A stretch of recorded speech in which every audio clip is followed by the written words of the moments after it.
Member parliament engineer Abdul Rashid ने हिरासती payroll मिलने के बाद पार्लियामेंट के इजलास में शिरकत की। इंजीनियर अब्दुल रशीद ने मशल, केरन और करनाह के लिए टनल की मांग की। इंजीनियर रशीद ने कठुआ के मक्खनदीन और सोपोर के ट्रक ड्राइवर की हलाकत का मसला लोकसभा में उठाया और कहा कि इन दोनों वाकयात की मुकम्मल जांच होनी चाहिए। इंजीनियर अब्दुल रशीद ने कहा कि हमारा खून सस्ता नहीं है और हमें जीने का हक है। आपका बहुत बहुत धन्यवाद। मैं आपको तवज्जो दिलाना चाहूँगा, करना, कैरन और मसल ये कुपवारा के नॉर्थ कश्मीर के बहुत ही far flung cut off areas हैं। वहाँ टनल की व्यवस्था चाहिए। 6 महीने कट ऑफ रहते हैं, 6 महीने कोई ट्रांसपोर्ट नहीं, कुछ नहीं। वो लोग 6 महीने भगवान भरोसे रहते हैं। तो मेरी सरकार से एक गुजारिश है कि वहाँ पर इन तीनों जगहों पर करना, मसल और कैरन के लिए टनल की व्यवस्था की जाए। और साथ ही मेरी रिक्वेस्ट ये है कि वसीम अहमद मीर और मक्खनदीन, इन दो का अभी पिछले आपने पढ़ा होगा पेपर में, इनकी डेथ हो गई। फोर्सेस के हाथ एलिजिबिलिटी, उसकी इन्वेस्टिगेशन होनी चाहिए। हमारा खून सस्ता नहीं है, हमें जीने दो, हमें जीने का हक है। हमारे खून की कुछ कदर करो, कुछ लाज रखो। क्यों रोज वसीम मीर की खून की जरूरत पड़ती है हमारे फोर्सेस को। इस बात की मेरी गुजारिश है अपनी सरकार से, इसकी फुल्ली इन्वेस्टिगेशन हो। कश्मीर का एक मकामी अखबार दावा कर रहा है कि नेशनल कॉन्फ्रेंस के सरबराह फारूक अब्दुल्ला बीजेपी के साथ बैक चैनल बातचीत में मसरूफ हैं। नेशनल कॉन्फ्रेंस ने इन इल्जामात की तरदीद की है और इन्हें बेबुनियाद अफवाहें करार दिया है। नेशनल कॉन्फ्रेंस तर्जुमान इफ्रा जान ने जोर देकर कहा कि उमर अब्दुल्ला जरूरत पड़ने पर वजीर दाखिला यानी होम मिनिस्टर से बराह रास्त मुलाकात कर सकते हैं। इंजीनियर अब्दुल रशीद को पार्लियामेंट में बोलने के लिए 30 सेकंड का वक्त दिया गया। इफ्रा ने कहा कि नेशनल कॉन्फ्रेंस इंजीनियर रशीद के मौक़िफ़ की हिमायत करती है। देखिए, जब से नेशनल कॉन्फ्रेंस की हुकूमत आई है, हमने एक चीज की, एक वादा जो हमने अपने मैनिफेस्टो में किया था और बार बार अपने स्पीचेस में किया था, वो ये था कि कुछ भी हो, हम बीजेपी को जम्मू और कश्मीर में सरकार बनाने नहीं देंगे, जिस तरह पीडीपी ने उनको 2014 में सरकार बनाने दी और यहाँ की तबाही की एक बहुत बड़ी शुरुआत की गई।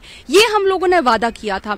जब नेशनल कॉन्फ्रेंस ने सरकार बनाई, वो वादा हमने अपना पूरा किया। हमने बीजेपी को सरकार से बाहर रखा और उनके साथ कोई हाथ नहीं मिलाया, कोई गठबंधन नहीं किया। ये हम सभी लोगों ने देखा। लेकिन ये चीज जो है बहुत सारे लोगों को हजम नहीं हो रही है, बहुत अनफॉर्चुनेट है। उसके बाद बार बार हम देख रहे हैं अफवाहों का एक सिलसिला, नहीं आप करेंगे, आप करेंगे। भाई, अफवाह की कोई क्रेडिबल सोर्स तो हो। अब अखबार में आज नई एक कहानी आ गई है। कहानी क्या है? हमने जी सुना है, किससे सुना है, सोर्स कोई मेंशन्ड नहीं। पहले तो मैं समझ नहीं पाती हूँ कि उस अखबार के क्या क्रेडेंशियल्स रहे हैं जो अखबार सुनी हुई अफवाहबाजी को न्यूज बताती है। अफवाहबाजी में और न्यूज में तो फर्क होती है। न्यूज में वो कहती है कि हमने सुना है, किससे सुना है उन्हें खुद नहीं पता, हमें पता चला है। कहां से आपको पता चला है?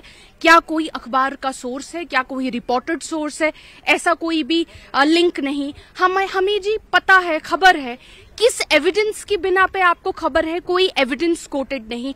तो कंप्लीटली किसी इंसान ने कोई सपना देख लिया है, जर्नलिस्ट ने उठा के कहानी छाप दी है। देखिए, उमर साहब ने भी, या जो हमारे एमपी रूहुल्लाह साहब हैं, अगर आप रूहुल्लाह साहब की बाज़ाबिता इस पे प्रेस कॉन्फ्रेंस सुनेंगे, उन्होंने बहुत इससे ज्यादा बहुत कड़े लफ्जों में कठुआ की बात की है। उन्होंने इससे बहुत ज्यादा कड़े लफ्जों में नॉर्थ कश्मीर की बात की है, बारामुल्ला की किलिंग की बात की है। और उन्होंने कहा है कि ये एक बिजार सा सिस्टम है जहां इस तरह से लोगों को उठा के पकड़ के मारा जाता है।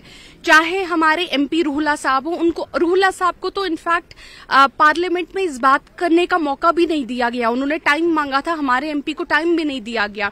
उमर साहब ने भी इसकी कड़े लफ्जों में जो है मजम्मत की है। हमारे एमपी ने भी जो है बार बार इस पे सवाल किए हैं। अच्छी बात है अगर कोई और भी इस बारे में बात करते हैं, क्योंकि जितनी ज्यादा आवाजें इस तरह की किलिंग्स के खिलाफ बढ़ेंगी, उतना ही मुश्किल जो लोग ये ऐसी हरकतें करते हैं उनके लिए ये करना होगा।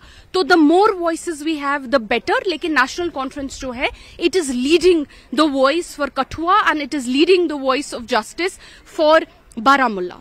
Thank you. न्यूज़ 18 के लिए जहांगीर अजीज के साथ श्रीनगर से मैं सरोज कफील।